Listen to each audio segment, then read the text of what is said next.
Welcome back to another episode on the Aaron Doughty podcast. My name is Aaron Doughty, and I'll be sharing with you some shit that's going to blow your mind. You're going to be looking back at every relationship you've ever had, even relationship you might be in right now, and you're going to understand way more about the energy dynamic between you and someone else. You're going to understand why you attract similar patterns over and over again. You're going to understand why you may be anxious in relationships, or maybe you're afraid of intimacy. You're going to understand not just this information, because to be honest, this information comes from a book that is called Attached. It's called Attached. It's like a well-known book. But the thing that I think this book falls a little bit short on, just to be completely honest with you, is it shares with you this really cool information, but it doesn't share with you enough how to move from these levels of childhood wounds that did cause us to either be anxious attachment or avoidant attachment. And it doesn't really give us practical step-by-step how to become more secure. Secure is like the kid with the parents that gave them love and it was easy for them to receive and give love. And secure is like, not necessarily, it means that in a relationship, they're both, I'm going to get into this in a minute. I'm going to explain it all. I feel like I'm jumping the gun just a wee bit here. I'm jumping the gun a little bit. First off, I'm back in Vegas for a minute. I was in Sedona for like a month, and now I'm back to Vegas, and I'm getting some stuffs done. Why? Because the Wi-Fi connection is much better here, number one. And I have some meetings and stuff that I'm really doing this week. And that's been like the main focus. It's coming to Vegas. It's very different energy. The energy of Sedona is very powerful. It brings up a lot of emotional and pretty much the whole time you're there, you're doing emotional clearing, you're doing emotional work. And then when I come to Vegas, I'm able to get a lot of business work done because I'm not so much in that personal workspace. And that's kind of how I associate it. I associate Sedona with a lot of personal growth, and I associate Vegas with a lot of business growth. And I don't know if that's healthy because I need to be able to do both in both places. You know what I mean? But that's just like the emphasis, I would say. So this topic of today's episode is something that I've been very much interested in the last couple weeks. I've been understanding my own attachment style and then also been doing a shit ton of shadow work. Literally so much shadow work I've done this month. It's crazy. I've been doing a lot of ancestral healing. Ancestral healing is as related to the attachment style as well.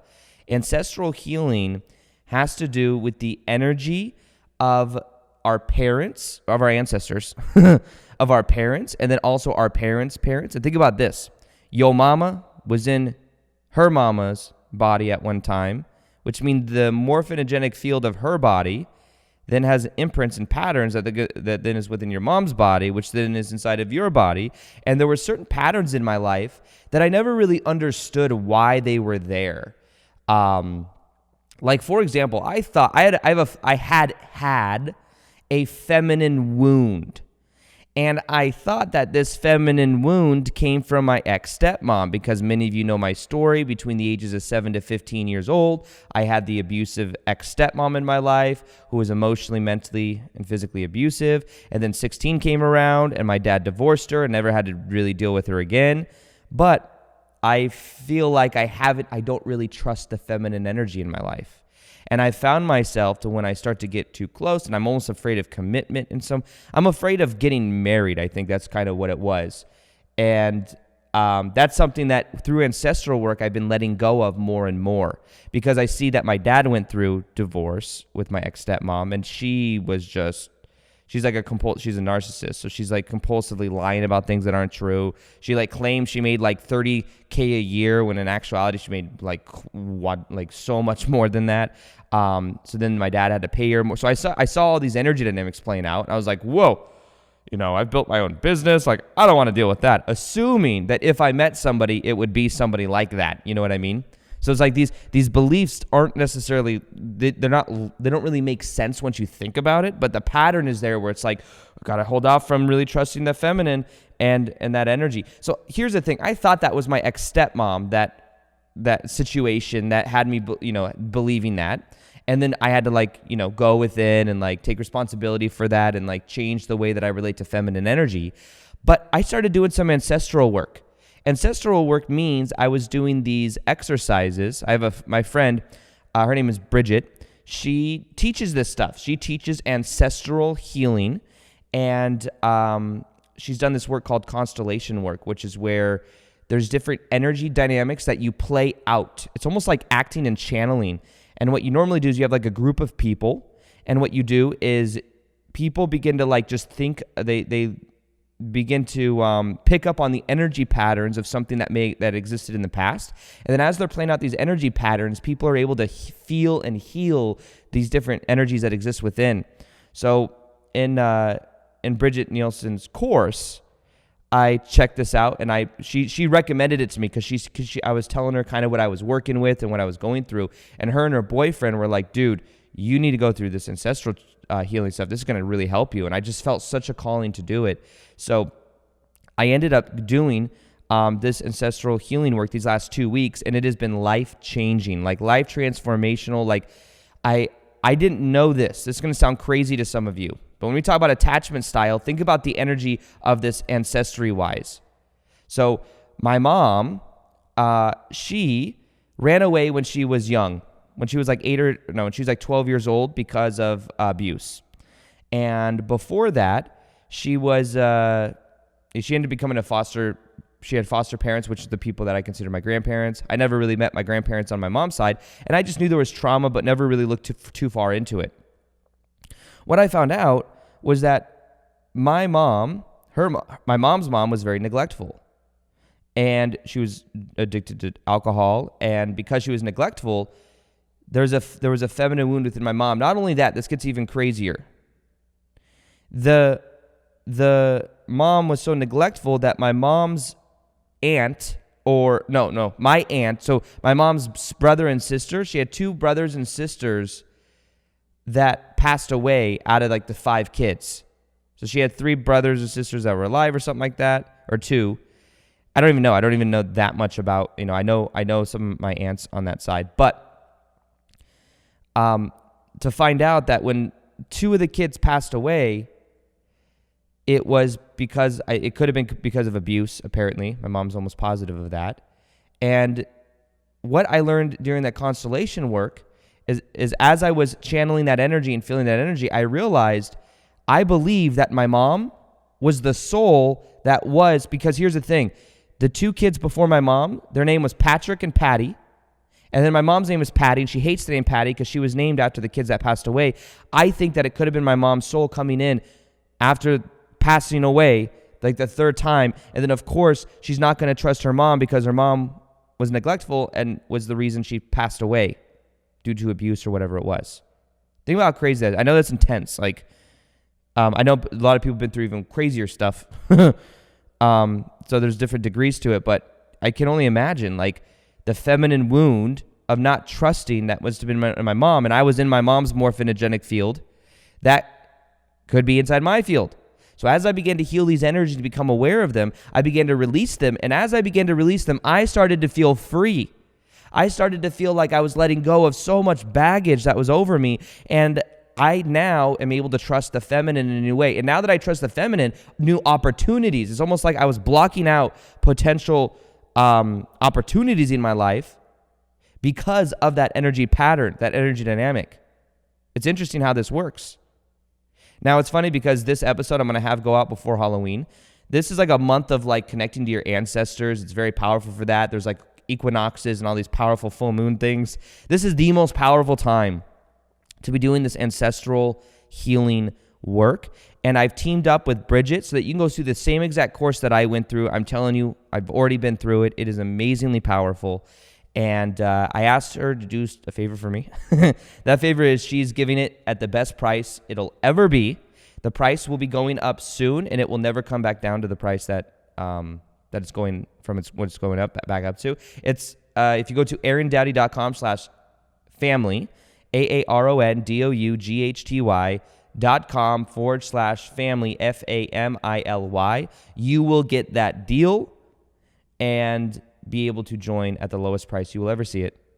And this is the most powerful time to do that ancestral. It's different than what you think too. There's meditations, you're clearing out the energy field, there's exercises you're doing, but also, you're asking and you're connecting to the energy fields of your parents. Even if your parents aren't around anymore, the energy is within the field. So I literally was asking my mom and my dad. I was over at my dad's house last night, and I was asking them even more questions. I'm so fascinated. The more I learn about my mom and my dad, the more I learn about their dad and their mom and their dad and their mom, the more that I become aware of these patterns that it's like, whoa, no wonder, like, this stuff is ancestry stuff that's been patterns that have come into my life, I had to shed the whole thing of being a nice guy. And a lot of that, guess what I realized? My dad was a nice guy. My uncle was a nice guy. My dad's dad was a freaking nice guy. This whole thing that I've been working with letting go of, I've realized isn't even my own shit. It is just a pattern that's been fucking carried on. And it's like, oh, this is the way the masculine shows up. The masculine shows up, and what the masculine does and tries to please the feminine. No, it's not that way. It's not seeking validation. And it's not even natural for me. It's natural for me to be, I'm a very assertive person. That's natural for me. I know some people hear that, especially sometimes spiritual people hear, they go, oh, that sounds like very rigid, or that sounds very intense. But I'm like, I go after what I want. I don't play according to social conditioning rules. That's my nature.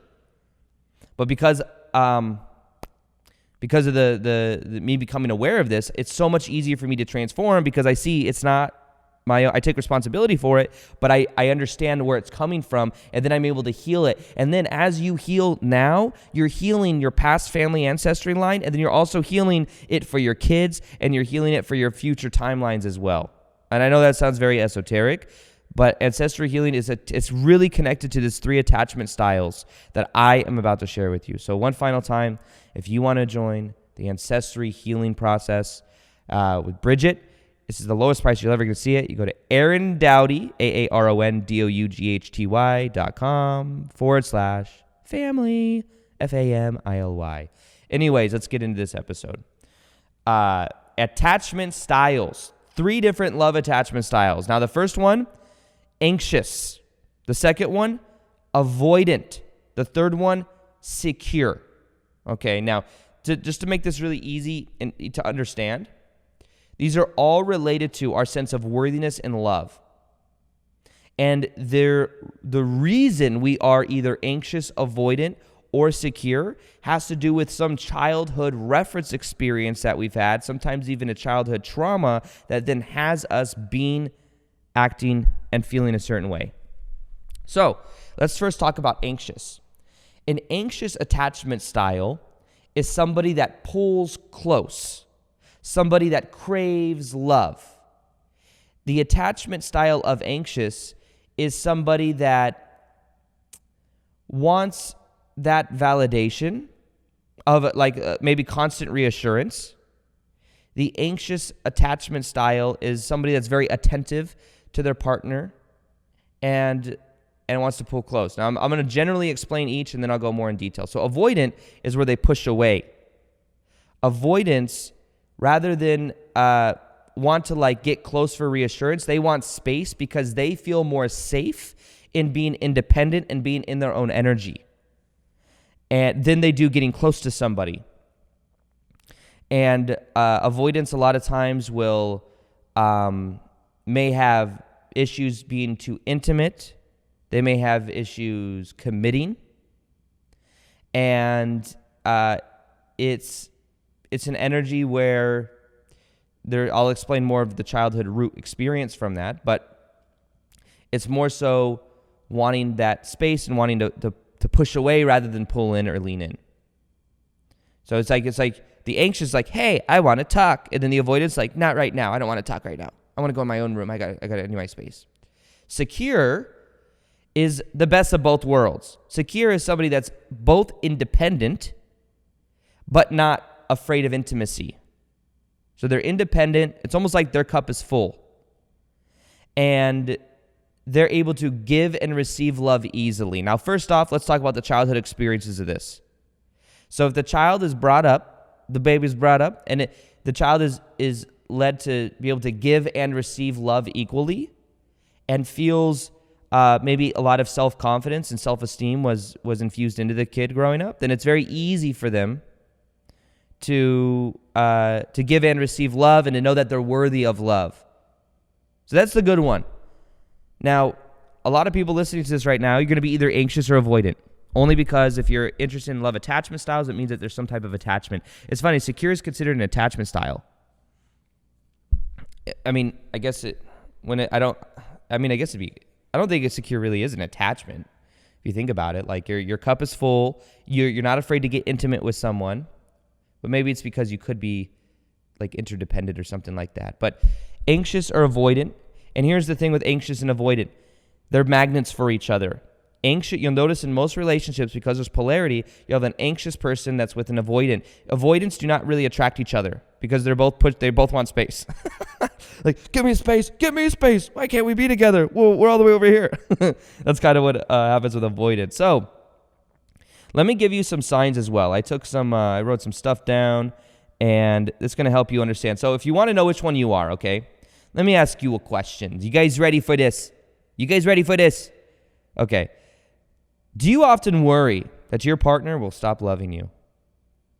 Do you feel incomplete when you're single? Are you constantly afraid of your partner cheating on you? Do you try to make your partner jealous to make him or her chase you? Okay. That's the first one. Now, if you answered yes to these questions, to either many, most, or some of these questions, then you most likely are an anxious attachment. Now, let's go to avoidance. Are you easily annoyed by your partner? Do you feel the need to escape when they get too close? They get a little bit too close. You're like, no, I gotta run. Is it too uncomfortable to say I love you? They try to hold your hand in public. Are you like, I'm afraid I don't want people knowing we're together? So if it's a burden to hold their hand, then guess what? These different ones, if you answered yes to some or many of these questions, then it's a sign you may be avoidant attachment. So the first one's anxious, the second one's avoidant. Now, these are the different, now let's talk about the childhood experiences. I'm going to eventually get to exactly what you got to do to heal these different levels. But first off, let's talk about anxious and what happened growing up for you to be an anxious. I'm going to talk to you first. Okay, if you're anxious, you're listening to this, what happened for you to become anxious, an anxious attachment? Normally what happened is you craved nurturing growing up. You craved nurturing. You craved love. What most likely happened is that, this is what I think, this is my theory. Your mama, or the person that was directly taking care of you the most, was avoidant if you are anxious. Meaning that they may have been physically there, but maybe they weren't as emotionally there. And because of that, you fell into the magnet of the other pattern. I've noticed that with a lot of people. My dad is anxious. And his mom, my grandma, I can tell is avoidant. My mom was avoidant. My mom, and I'll explain to you why she was avoidant. And then that, I think I craved my mom's love. I craved the nurturing of my mom. And that caused me to become more anxious. And what happens is there's also sometimes a belief here that we don't deserve love. We assume, we give it meaning when we were a kid. If we're crying and our mom's not paying attention to us or something like that, could have been many different experiences. But there's these things called protest behavior. So as a baby, when you're not getting your needs met, you protest by crying, by needing attention. That's just natural. And every baby will do it. Even avoidant babies will do that. And that's what it's called, though. It's called protest behavior. And you can call these, in a way, also activating strategies, which I'll talk about in a minute, and like the patterns of being anxious. But that's the energy pattern from that childhood trauma. Normally, you craved love, you craved attention, you craved some form of nurturing that maybe you didn't receive growing up, or your direct parent was avoidant, and then that caused you seeking that. So when you hear Tony Robbins at his "I'm Not Your Guru" thing, he goes, "Whose love did you crave more growing up, your mom or your dad's?" your mother, your father. And then they go, my mom, I crave my mom's love. And then he goes through a whole process with them. Because whoever's love they crave more has an effect on how they're showing up or the kind of way they polarize. Who did you have to be for your mom to love you? And then it changes this whole other thing, right? Now, avoidant, this is a very different childhood trauma. And the avoidant, so whereas the anxious craves love and is afraid they're not worthy, the avoidant has received that love, but then there was some level of trust that was broken. And because of that, there's a feeling of not feeling safe with intimacy. So the idea is with intimacy and love, which could have been someone in your family, somehow something happened. You could have got disciplined, could have got in trouble. Your mama could have cheated on your dada could have cheated on your mama. This has us then break trust with someone that we see in such a high light. And when we break that trust or that trust is broken, we then feel like it's not safe for us to get close.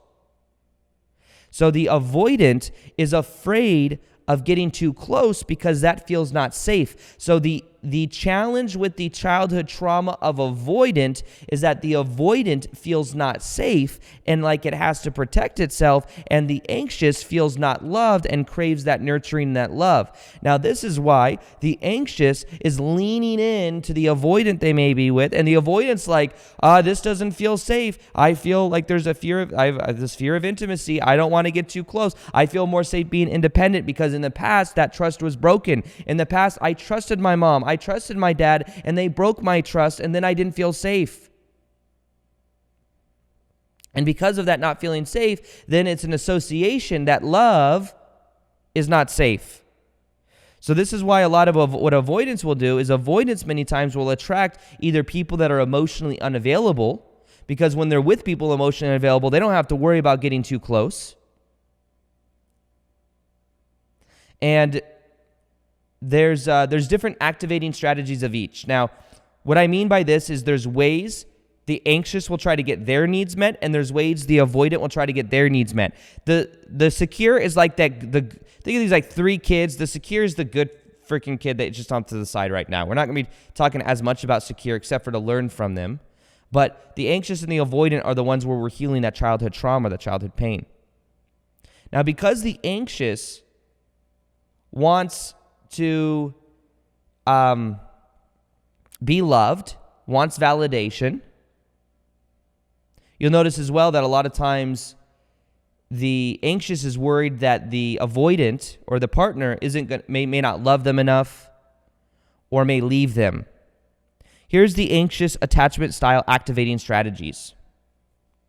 Now, the thoughts and the feelings of the anxious compel them to seek closeness with their partner. I want to get closer. I want to fix this. Fixers, many times, are anxious attachments. Now, here's some of the patterns of anxious. They overestimate their qualities while they're overestimating their partner's qualities while underestimating their own. So it's like a sense of worthiness and importance. Anxious people will also have a tendency to put other people on a pedestal. A lot of times you'll realize people pleasers are anxious and narcissists are avoidant. Now, that's the extreme. I'm not saying all avoid. There's so many people in the world. Not everyone that's an anxious is a people pleaser, and not everyone that's an avoidant is a narcissist. But I look at my ex-stepmom, which is my dad's ex. I was talking to him about it last night. I was sharing him this information, and I was telling him, she was avoidant. My dad was anxious. And I'll explain a little bit more about that. But the other activating strategies are only remembering your partner's good qualities while ignoring their flaws. Then there's also believing your partner is a soulmate, like this deep, deep connection, needing constant reassurance from them. And these are different levels that the activating strategy of an anxious will be to text them a lot, to text the other person to get validation. The activating strategy also of the anxious is they may threaten to leave, but not really threaten to leave. They're just threatening to leave to see how much you're going to fight for them, because they want to know that you really love them that deep. These are the different things. Now, that's called protest behavior. And Their protest behavior also includes things like they'll withdraw, like pout in a way. I've done that before. Keeping score. It's like, yo, I bought you this. I made you dinner. I did this for you, and then expecting something in return. Making their partner jealous, threatening to leave, excessive attempts to reestablish contact. These are all things that the anxious will do to get their needs met, and their needs are validation. Really, the anxious wants validation and to feel worthy. And the avoidant wants to feel safe. Now let's talk about the attachment style of the avoidant. Now what the avoidant does to get their needs met is they want space and they want to feel safe. Here's what the avoidant will do. The deactivating strategy of the avoidant is it's a behavior or thought that is used to diminish the attraction to the other person. So the avoidant will tell themselves a story that they're not they will enhance their partner, the person they're with's flaws, and inflate their own benefits or their own strengths so they can feel better than that of the anxious. Remember, there's no good or bad here. These are just the different things. Here's some so it's almost activating strategies of the anxious, deactivating strategies of the avoidant, because the avoidant wants to deactivate that connection, the fear of intimacy.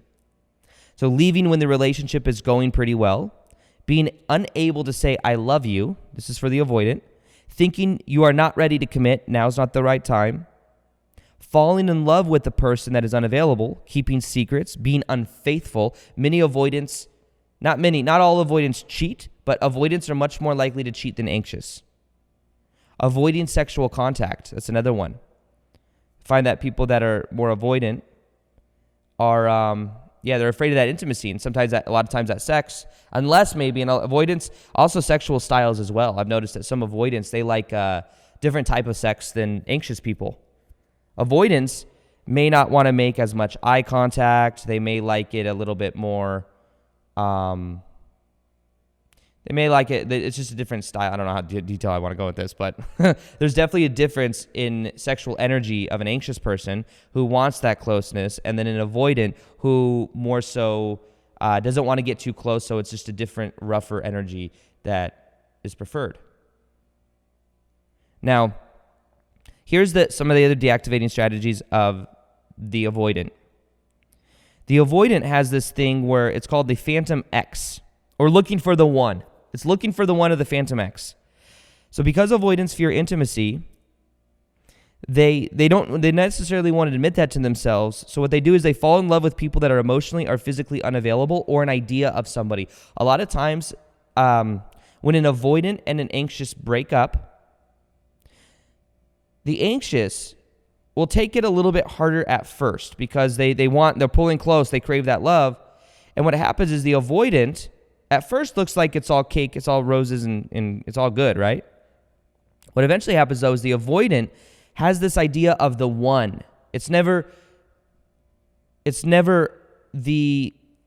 there's this picture in the mind of this is going to be the perfect person that I meet. And if the person they're with isn't that person, then they'll be like, okay, this isn't the one. But what happens is then they have an idea of who that other person could be, and then they start maybe dating someone else. But then as they get closer to this new person, they then realize maybe this person's not the one because they're afraid of the intimacy. So when they get too close, they then are always, in a way, propelling their mind towards the one. They have this romantic idea of the one. So everything that doesn't measure up to the one, they then put it to the side. And then they start doubting and thinking that maybe there's something better out there. But the problem is when they start finding that, they get close and close, and the closer they get, the more they realize that because there's that fear of intimacy, that maybe is not it. So the Phantom X is longing for somebody that they've been through in the past. So even though the anxious has it harder at first, a lot of times the avoidant will have this idea in their mind, like maybe this person I was with was perfect, but I let it go. And they're afraid to let that go. So in their mind, they're still kind of with this person. They want to let them go, but the avoidant is almost in love with the idea. So that's also a deactivating strategy because energetically, they can tell themselves, oh, well, I could always go back to this, or this was perfect in my mind. And because of that, it holds them back from getting closer to someone new. So both of these things are different either activating strategies or deactivating strategies. Now, here's an interesting thing. I have some videos on YouTube, not saying this to brag, but I have some videos on YouTube that have done very well that are on stop chasing love and instead do this. Stop chasing love and instead do this. And what it talks about is filling up your own cup, feeling love worthy, whole, and complete. When you chase love, you're repelling it because you're putting off a needy energy. Who do you think would be more likely? Those videos have millions of views. So there's a lot of people that resonate or would even click on something that says, stop chasing love and instead do this. Which attachment style would you say would be more likely to click and watch that video? Do you think it'd be the avoidant or the anxious? Stop chasing love. Which would be more likely to want to click on that to learn from it because it would be a problem for them?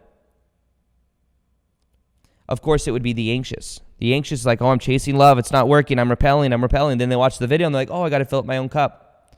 I got to be the star of my own movie. You see, that changes the energy. So that's who would normally click on those videos. These are just little like things I've noticed the more I've paid attention to these things. Here's another thing I noticed. It seems to me that there'd be more of an avoidant. I think the avoidant normally has more masculine wounds than feminine wounds, and I think the anxious normally has more feminine wounds than masculine wounds. Maybe not always, but this is just what I've noticed. When I look at, maybe it's just my own like family line and the ancestry trauma that I'm doing, but like my mom, for example, she was more avoidant. She went through a lot of trauma growing up, and she couldn't trust her mom because her mom killed her siblings.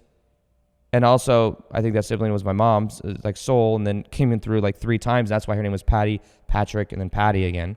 That's why she didn't like the name Patty. She goes by a different name. She couldn't trust.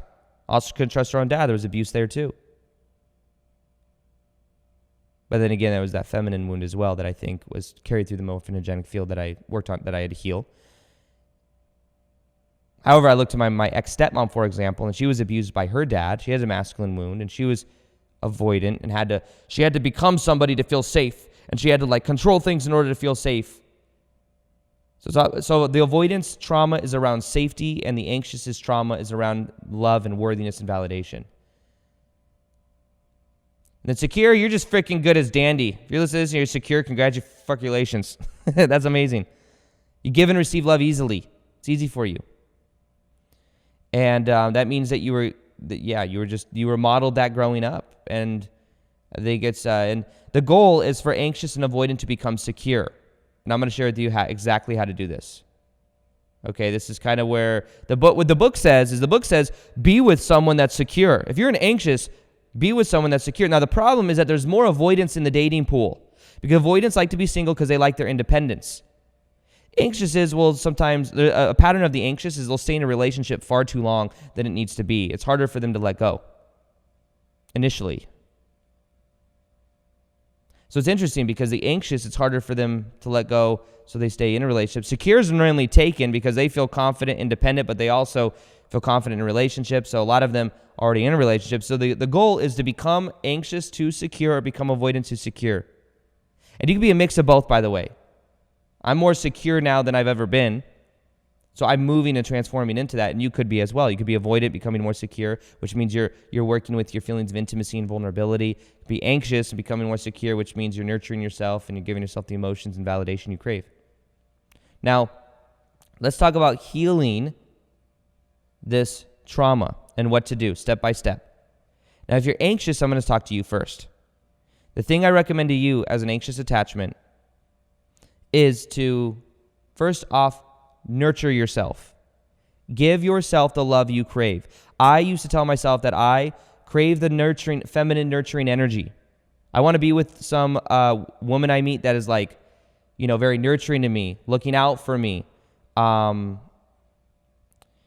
is, not to be too stereotypical here, but somebody that would cook and do things like that. Not that that's the only thing they do, but somebody that just cares for me in that way, because I think growing up, because of the ex-stepmom situation, I think I crave that, right?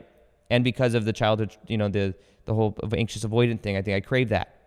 Now, the thing that I had to learn to do is to give myself that emotion, to literally nurture myself, take more time for myself. I'm so much in the masculine energy of growing a business, of being at the leading edge of what I'm doing, that takes me away sometimes from taking care of myself, from taking a day just to chill out and relax, taking time to myself. Today I have what's called NAD infusion. I have this IV thing that I'm getting done that has to do with anyways, it's like lengthens or shortens some of the telomeres in my body. It's good for health and stuff. That's a way of me doing self-love. But also things like getting a massage. Things like even in massaging myself. My buddy Drew told me that he does this. Like massaging myself when I wake up, like putting oil on my body.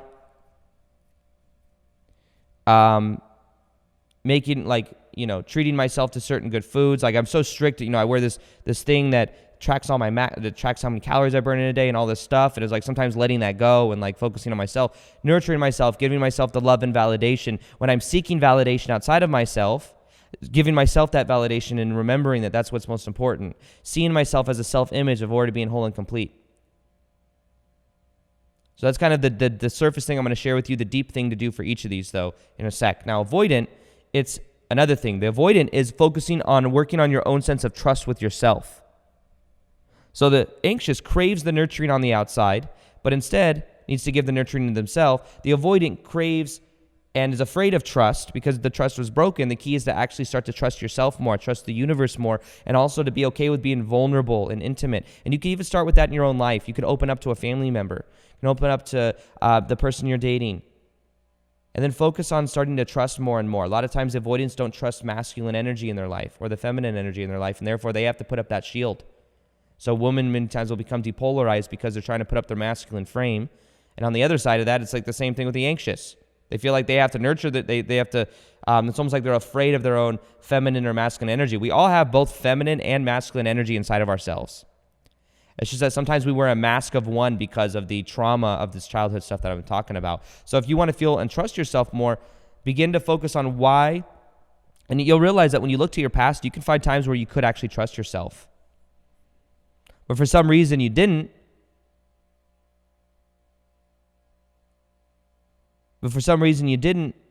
Because of some reasoning of the mind. You could start to trust little things in your life. You could start to trust and let go of control. Avoidance, I think, also a lot of times have a control thing. Now, here's the thing as well, a little side note. I think that certain relationships, like if the two anxious people get in relationships, what could happen is one becomes a little bit more avoidant, becomes one's a little bit more anxious. Someone's like, oh, we're always worrying about things, always getting jealous. And the other one's like, starts to become a little bit more avoidant. I've been avoidant in certain relationships as well because the woman I was with was more anxious, just way more anxious than I was because I'm not super anxious or anything. But I do crave that nurturing, crave that feminine energy. And I used to have a pattern of trying to fix. So I would almost look at the avoidance that felt broken and they didn't have trust. And I'd be like, let me prove to you that you can trust. That was like subconsciously what I was doing. Now, the key to this process, the most powerful information I'm going to share with you, is to do a childhood meditation where you heal your inner child. And what you want to do is you want to go into a visualization and you want to imagine yourself talking to a child version of you. You could pick a certain age. And what you do is you find this age or whatever this version of you is. For me, it was maybe 3-4 years old. Maybe 7 years old, maybe different times. It could be many. And what you want to do is you want to focus on nurturing or giving the love and security to the kid, to the inner child that feels wounded. So as an anxious, this looks like me going and nurturing and loving and validating and saying, hey, you're enough. You're enough, little Aaron. It's okay. I love you. I'm here for you. And then listening to that inner child. How do you feel? I want you to know that you are worthy. You are enough. It's okay. I'm here with you. And then on the other side of this, the avoidant. It's okay. You can feel you're safe. You're safe. I'm here with you. And then listening. A lot of times the inner child will have something to tell you. It's not going to be logical. The inner child's like, the reasoning of the mind at the 400 level of... No, the inner child is like, this scares me. I trusted you, Dad. I trusted you, Mom. I want you to love me. I need you. I need your attention. These are things your inner child might be trying to tell you. But due to growing up and the busyness of life, we don't listen to that inner child. My sense of humor, this is like a side note. I'm a very playful, childlike sense of humor I have. I joke around a lot. And one of the reasons I believe is because I didn't really have a childhood between 6, 7 to 16 years old. I didn't have a childhood. I didn't have friends. I wasn't allowed to go out. I wasn't allowed to watch TV. I wasn't allowed to have friends. So because of that, I have this I think energy to where I'm very playful. And it's a gift. But it's also my inner child coming out to play because my inner child was not really able to express himself when he was young. But it's me harnessing and loving that inner child inside of me. And sometimes, I will eat a little bit unhealthy food or something because my inner child wants it. Not out of balance, not let the inner child just completely take over and eat 3 bags of double feature from Whole Foods, but hey, there's times that does come around. So an inner child meditation, I think, can completely transform your life. And the key is really becoming aware of these things, and it's doing the shadow work. When you do the shadow work, it changes everything. And the thing that really helped me understand more of my attachment styles is there's a lot of questions that you ask your parents. And the questions I ask my parents are from that course I'm talking to you guys about, that Ancestral Healing course from Bridget. And there's list of questions, and there's things I didn't even know. Did someone commit a crime when you were a baby or a kid? Oh, what? That happened? And then I could see, then maybe you didn't feel safe. Maybe that made you turn into avoidant. There's these questions. Did anybody threaten to commit suicide in the family? Was that hard on you? I didn't realize my mom's dad passed away, even though there was a lot of abuse there. I was 1 year old, and my mom lost 25, 30 pounds because she was so stressed out from it.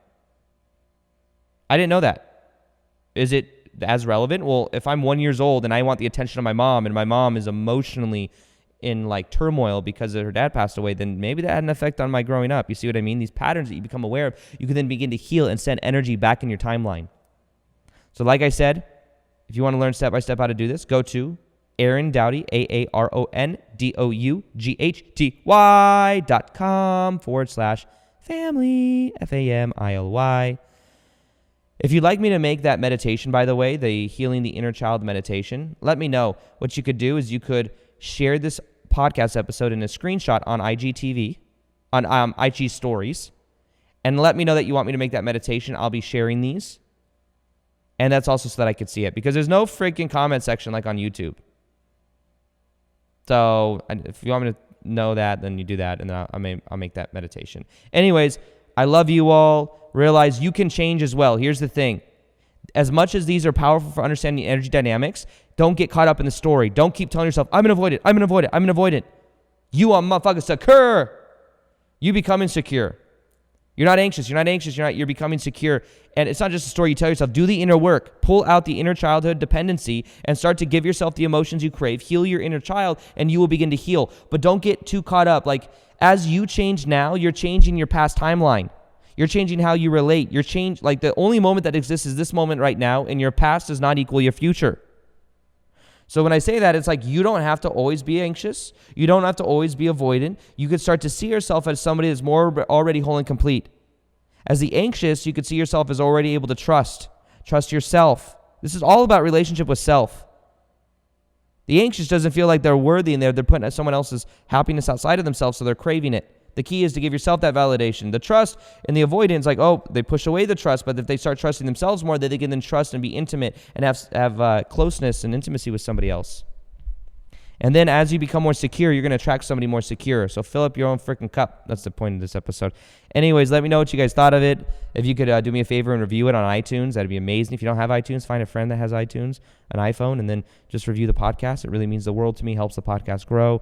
Anyways, I love you guys, and I'll talk to you guys on the next episode. Peace, much love, and namaste.